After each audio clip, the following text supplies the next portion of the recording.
horta lafa xanuun ama ereyga xanuun micnihiisa ma ahan infection.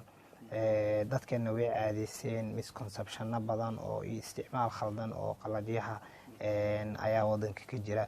marka dadka waxaan ku baraarujin lahaa xanuun iyo infection labay kala yihiin.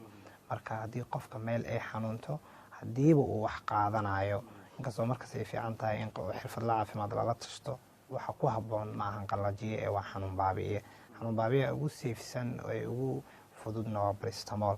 marka infection micnaheeda maahan lafta haddii ay ku xanuunto inay infection leedahay. infection waxay noqon kartaa haddii laftan ay duleesho, haddii qoyaan ay leedahay, haddii waxaa la lahaa intii dhaawac ku gaaray laftii banaanka usoo baxday ama malaxii wax lamid ay ka socoto, mararkaas oo kalahaa.